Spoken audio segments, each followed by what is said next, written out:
Fala galera, seja bem-vindo aqui a mais uma aula do nosso canal do YouTube.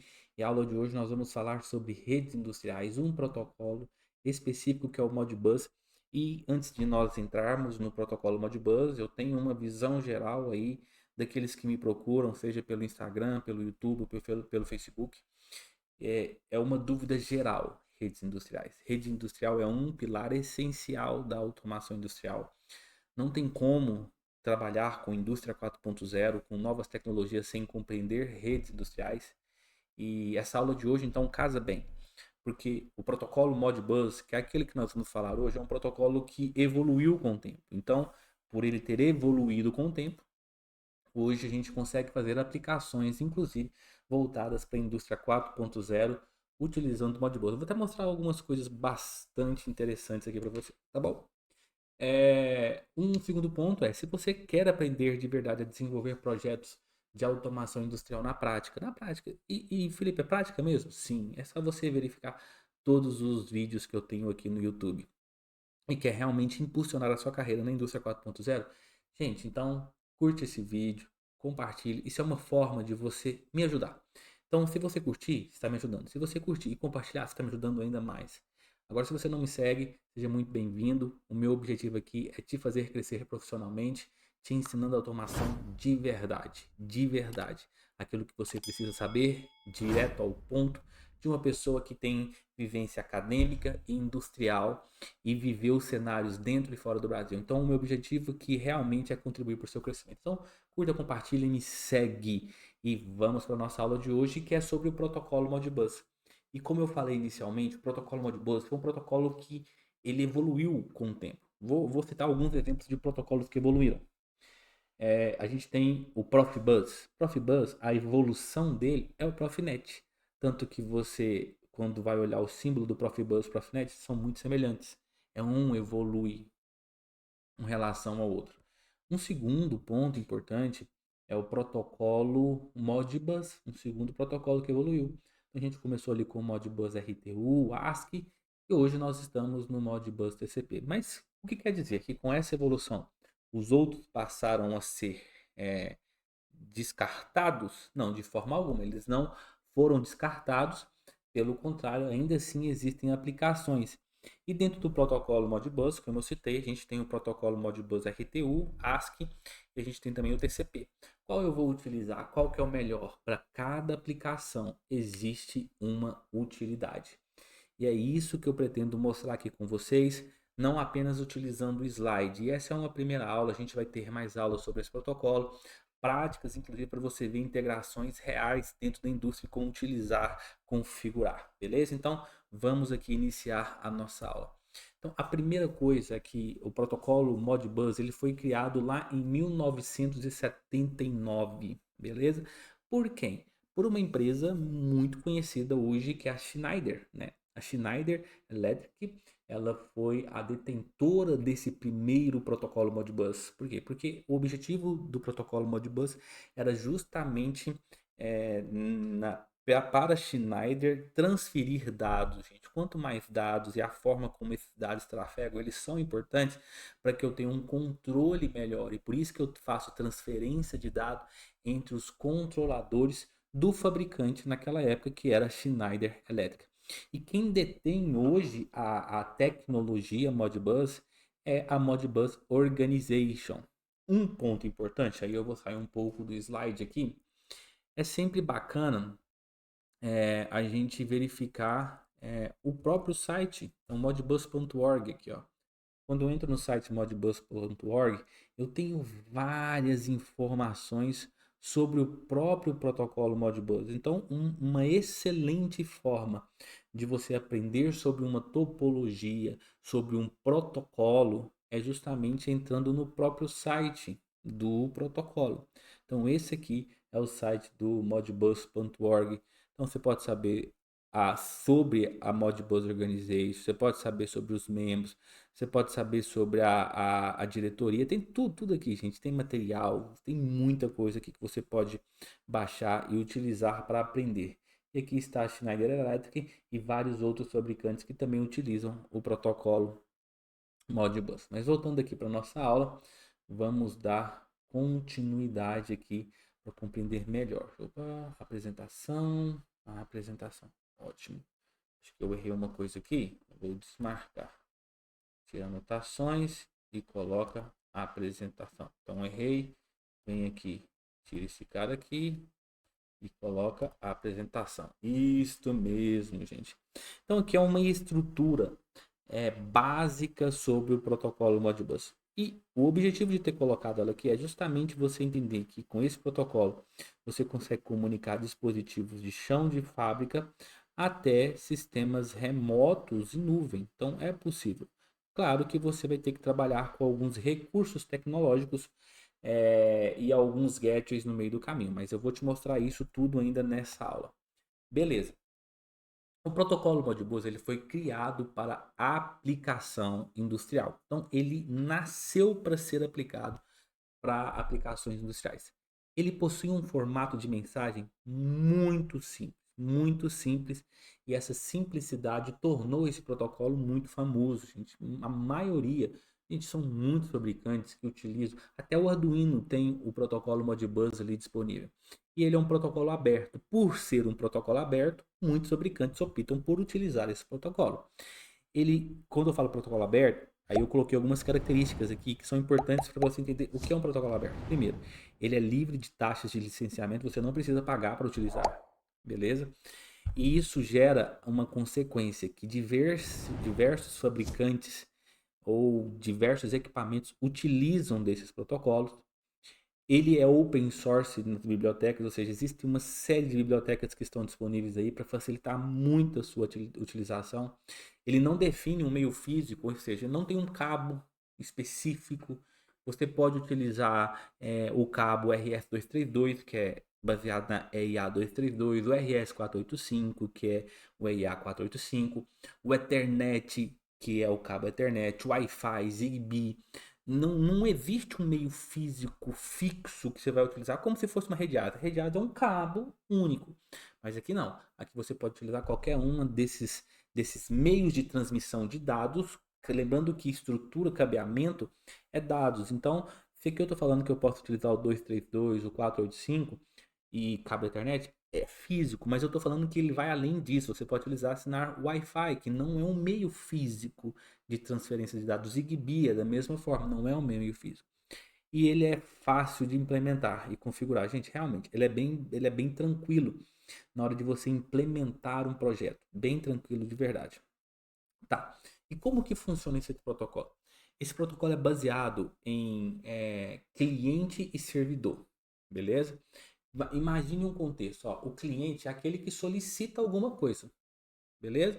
Eu sou cliente de uma loja X, vou tentar usar uma analogia. Aí eu chego lá na lógica, na lógica não, eu chego lá, não, tá vendo quando a mente da gente tá na lógica. Eu chego na loja, aí eu falo assim, cara, eu queria equipamento X. Servidor é onde guarda informações, correto? Imagine que a loja é um local onde eu estou guardando equipamentos ou informações. A loja é o servidor. Então, olhando para o contexto industrial, quem que é o cliente? O cliente, geralmente, ele é aquele controlador, um CLP, um computador industrial. E ele vai requisitar informações para todos os seus servidores, que pode ser um sensor, que pode ser um multimedidor e uma série de equipamentos que estão lá no chão de fábrica. Então, o servidor ele tem uma informação importante para o cliente. E toda vez que o cliente ele solicita através de requisição essa informação, o servidor ele precisa fornecer. Isso se assemelha muito à característica mestre-escravo. O mestre ele vai lá e solicita uma informação somente quando ele quer, ele solicita. E o escravo não envia informação se não for solicitado. Então, dessa forma, uma rede mestre-escravo é justamente isso. E veja aqui que nessa imagem a gente verifica que eu tenho um Modbus Master ou mestre, ou seja, o meu cliente que está enviando uma informação escrita, beleza?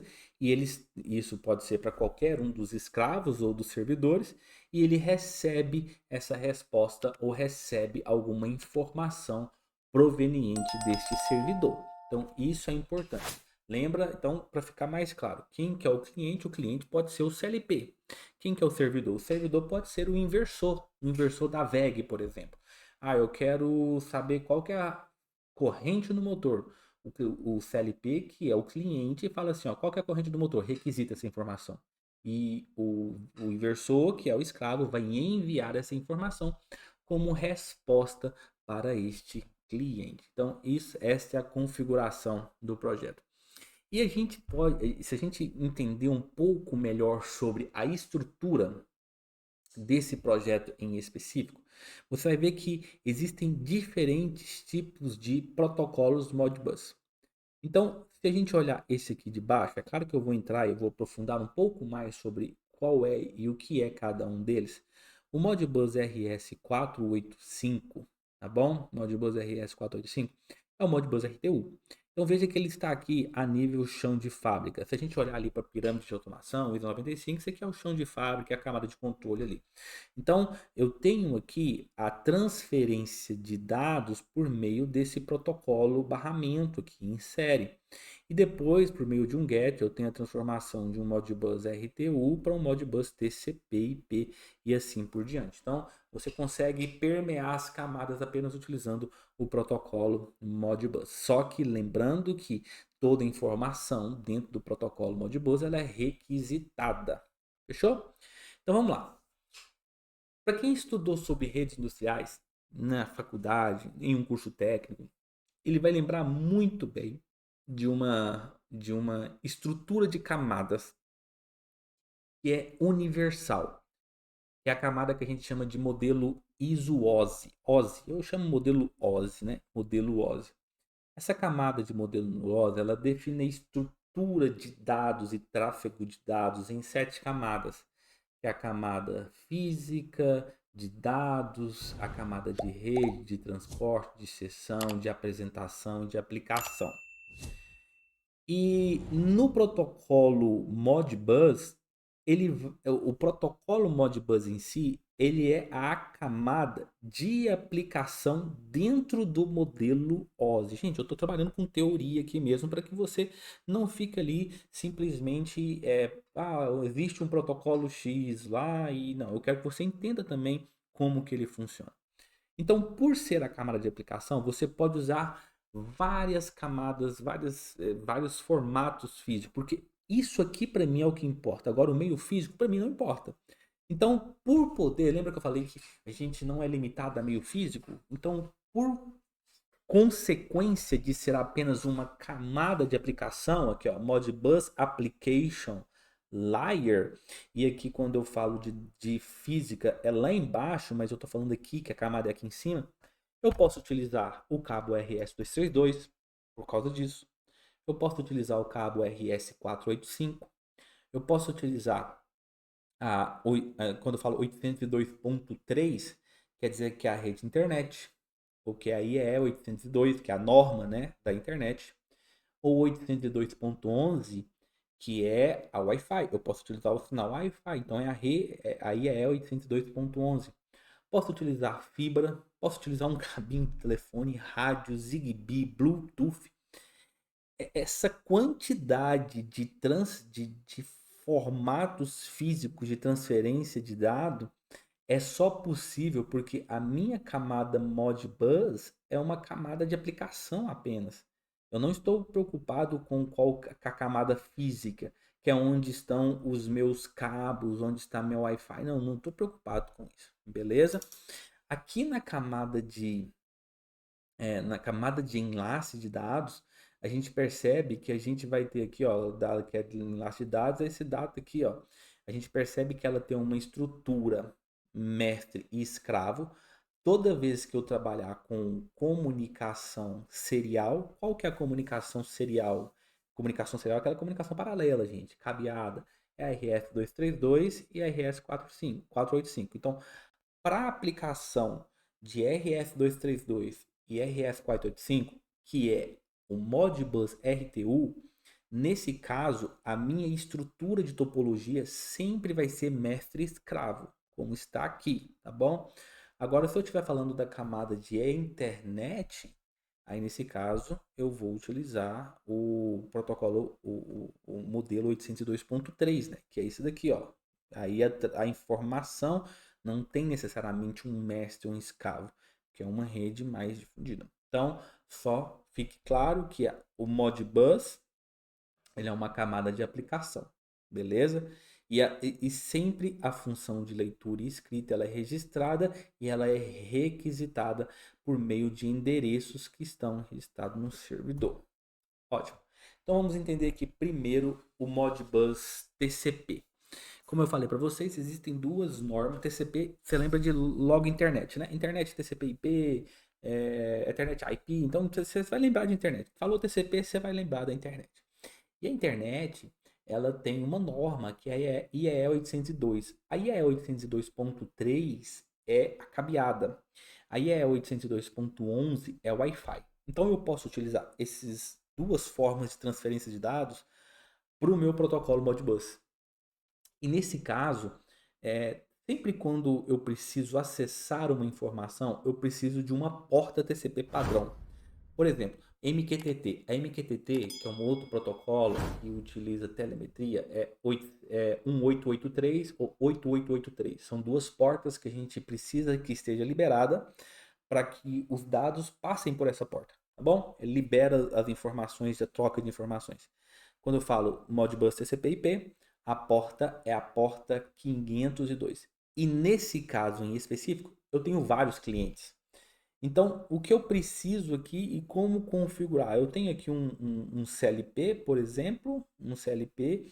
Esse CLP eu vou jogar num switch, nesse switch eu vou distribuir nos meus diversos equipamentos em fábrica. Então, eu posso utilizar uma topologia estrela, uma topologia em anel, diversas topologias. E o switch é uma peça central, nesse caso em específico, tá bom? Lembrando um ponto importante, gente. Quando eu falo de topologia de redes industriais, eu olho aqui e eu vejo que aqui eu tenho um Modbus RTU, está conectando um medidor digital, um sistema de acesso, um CLP, um sensor. Então está conectado aqui tudo, é uma rede Modbus RTU. Eu preciso transformar a rede Modbus RTU em TCP.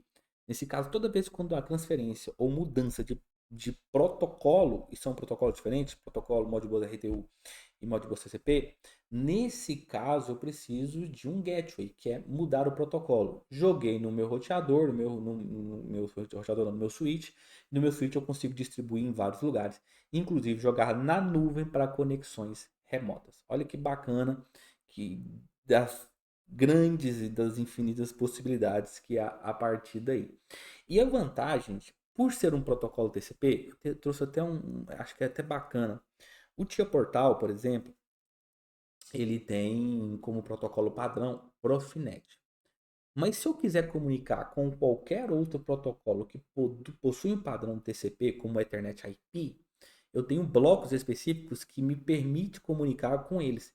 E o Modbus também, TCP, é possível. Então, se eu vim aqui, ó, colocar Modbus TCP TIA Portal.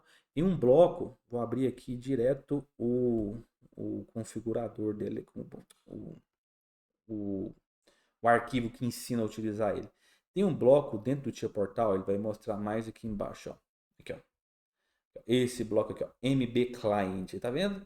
Esse MB Client você vai jogar no seu programa, vai configurar ali qual que é o IP do seu, aqui ó, aqui você coloca o IP do seu client que você quer utilizar, ou do seu servidor, e aí a partir disso você consegue fazer o quê? Comunicar através de requisição, no caso aqui ele utilizou uma requisição de 1 Hz, ou seja, a cada 1 segundo ele vai pedir uma informação ou enviar uma informação para o meu cliente. Então são formas de você comunicar. O Tia Portal ele permite você comunicar com o Modbus TCP, com o Ethernet IP, e isso é vantajoso. Esses protocolos que tem padrão final TCP, cara, ele é muito vantajoso justamente por causa disso. Então, a pergunta é, Felipe, quando eu vou utilizar o Modbus TCP? Cara, em qualquer aplicação que em algum momento você tem que comunicar estrutura de dados a nível de nuvem, a nível de camada de supervisão para cima, Modbus TCP, ele é excelente para isso. Então, TCP é indústria 4.0. Então, o Modbus TCP eu utilizaria para as aplicações mais atuais. Mas também você pode optar de utilizar o Modbus RTU ou ASCII. E o meio físico muda às vezes, porque eu posso ter eu RTU e ASCII utilizando, por exemplo, o meio físico RS485. O RS485, a característica dele é que ele é multiponto no formato barramento de topologia. Como assim, ó? Eu tenho aqui um cabo, aí desse cabo chega aqui no equipamento, o equipamento sai desse equipamento, vai passando. Então, multipontos. Cada um, cada equipamento, ele é um nó e ele possui um endereço, que vai ser 1, 2, 3, 4, 5 endereços, diferente do IP lá, que é o 9268. Aqui seria o protocolo Modbus TCP, o 9268 tanto tanto, que é o formato do IP. Aqui é um nó, então um nó é 1, 2, 3, 4, 5, 6 até 32 dispositivos que você consegue conectar dessa forma serial. Então ela é multipontos por causa disso.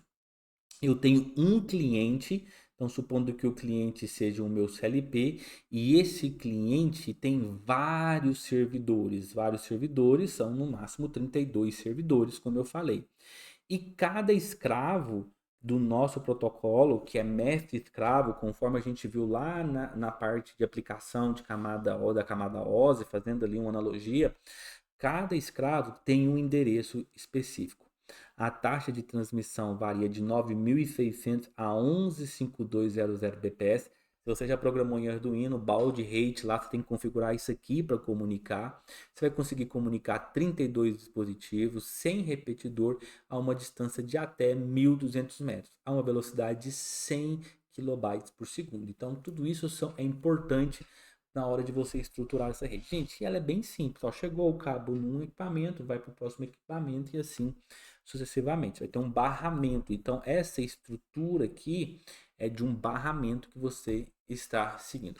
Agora, quando eu estou falando do protocolo Modbus RTU, porém o meio físico é o RS232, aí é ponto a ponto. Por exemplo, eu estou interligando um CLP em uma IHM, beleza? Então eu tenho um cliente e um servidor, um mestre e um escravo. E a distância é influenciada diretamente por isso, porque eu não consigo ter mais 15 metros. Então, ponto a ponto é um equipamento, um cliente, um servidor conectado.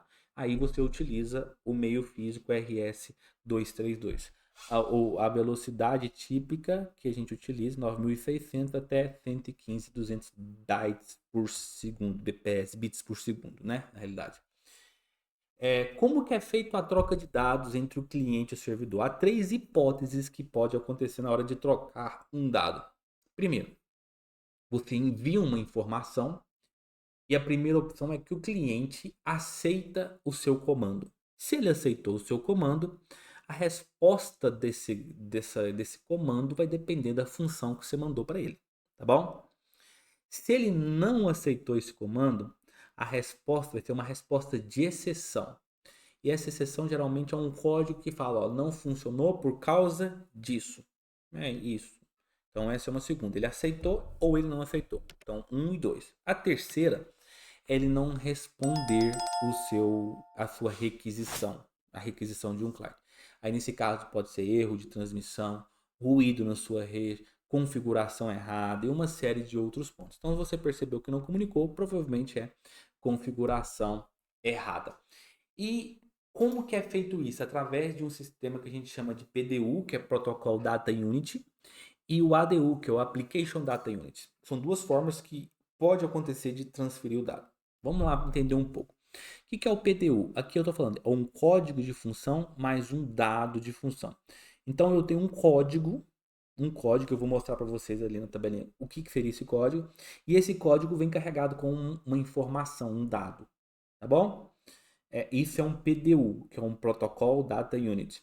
Agora, o ADU, que é um Application Data Unit, que é utilizado na parte de RTU, que é o Modbus RTU, o ASCII e o TCP, ele vem, além do código, o dado, ele vem um endereço adicional e ele vem uma verificação de erro final. para verificar se teve alguma coisa no seu processo que estava errado. Então, a gente utiliza um byte para endereçamento e um byte para erro. E a gente tem um código e uma ação, um dado daquele código em específico. Isso aqui é uma característica que você só precisa entender, e é bem tranquilo de ver quando a gente entende um pouco mais sobre quais são os dados que esse protocolo consegue ler, escrever e controlar. Então, o que a gente divide em dois tipos de macros de dados, que é o bit. Bit é a menor unidade de dado existente, você consegue afirmar se um sistema está nível lógico alto, nível lógico baixo, se está ligado, desligado. Então, bit é esse primeiro. Aí, nesse caso aqui, a gente tem o discrete input, né, que é um bit, são entradas discretas ou entradas digitais, e eu tenho as saídas digitais que eu chamo de flags ou coils. E o Word, a gente tem os registradores, entrada analógica. Então, bit é uma unidade 0 ou 1, Word são 16 bits. Então, exemplos de bit, coils, que são bobinas. Então, uma bobina, pensa lá na programação ladder, a bobina lá. A bobina você consegue tanto ler a informação quanto escrever ela. Então, você utiliza um bit e o endereço pode ser de 1 até 9.999, tá bom? Agora, quando eu falo isso aqui é um coil, quando eu falando de entrada, tá bom? Entrada, discrete input, entrada digital, eu só faço leitura, eu não tenho como escrever sobre uma entrada digital. Então, nesse caso aqui, vai variar de 1001 a 19.999. É um código. Esse aqui é o endereço que você vai utilizar, na realidade. Uma entrada registradora de 16 bits, que pode ser um sensor analógico, nesse caso você também só tem leitura. E nesse caso vai de 3.001 a 30.001 a 39.999. E agora você também tem um holding register, que são saídas analógicas. Você consegue ler e escrever, vai de 40.001 a 49.999. Isso aqui são endereçamentos que você vai imputar no seu sistema. Então, esse é o primeiro ponto. O segundo é entender o comando. Lembra que eu falei aqui que cada function code é o comando daquele dado que você está enviando. Então, o comando 1 é para você ler em uma variável de saída digital. Você quer ler qual que é o resultado, na bobina. Então, qual que é o resultado da bobina? Esse é o código 1, tá bom? O código 2 é ler a variável de uma entrada digital. Então, que o 1 lê a saída digital, o 2 lê a entrada digital. O 3 ler uma variável de registro retentivo, que são memórias ou saídas analógicas. 4, ler uma variável de registro de entrada. 5, são códigos específicos. Força uma única bobina, altera, nesse caso aqui, eu quero ligar uma bobina, manda o código 5. 6, vamos aqui no 10 aqui, ó, é a quantidade variável registro saídas analógicas. Se você quer controlar, você vai mandar o comando 10. Então, são códigos que você vai utilizar no seu projeto. E a própria norma, se você vier aqui e digitar Modbus, esse cara aqui, ó, Modbus, peraí, Modbus PDF. Vai vir aqui, existe aqui, ó, protocolo Modbus RTU. Não, deixa eu achar aqui. Na realidade, qualquer arquivo que você procurar, inclusive de outros fabricantes, ele vem com essas regrinhas, essas tabelas, esses endereços aqui, ó, tá vendo? Aqui os endereços aqui, ó, que são para leitura, para escrita de uma informação a nível binário, ou registradores de 16 bits. Eu queria achar o arquivo, deixa eu ver, Modbus RTU. Queria achar um arquivo aqui, ó, protocolo, não. Ah, não vou conseguir achar agora. Mas, gente, mas só para vocês verem aqui o tanto de protocolo que acho, mas eu vou depois disponibilizar para vocês. Para a gente finalizar, eu queria mostrar essa tabela aqui, ó. Essa era a tabela. Essa é uma tabela padrão de códigos que a gente utiliza para o nosso projeto. Não. Então, se eu quero ter acesso a dados variável bit, eu tenho o 2, 1 e o 5. O 2 é para leitura de entrada, 1 é para leitura de saída e o 5 é para escrita na bobina. Então, se eu quero ter acesso a variáveis 16 bits, então aqui ó, o 4 é para leitura de registro de entrada, o 3 é para leitura de múltiplos registros retentivos, o 6 é para escrita de registro retentivo. Então, aqui você tem os códigos que você vai utilizar para cada aplicação. Mas sabe qual que é o mais bacana? É você pegar tudo isso daqui e colocar na prática. Eu quero fazer isso para você. E eu vou colocar na prática. Então, isso vai acontecer numa segunda aula. E se você gostou desse conteúdo, quer aprender mais sobre o protocolo Modbus, não esqueça de compartilhar esse conteúdo, não esqueça de curtir. Eu espero que você tenha aprendido. Essa é a nossa aula e a gente vai agora para uma aplicação prática em uma segunda aula. E se você quer ver essa segunda aula, compartilha. Vamos impulsionar esse vídeo e eu tenho certeza que vários profissionais e pessoas vão aprender sobre. Então, eu agradeço pelo seu momento aqui comigo vendo esse vídeo e até a próxima aula.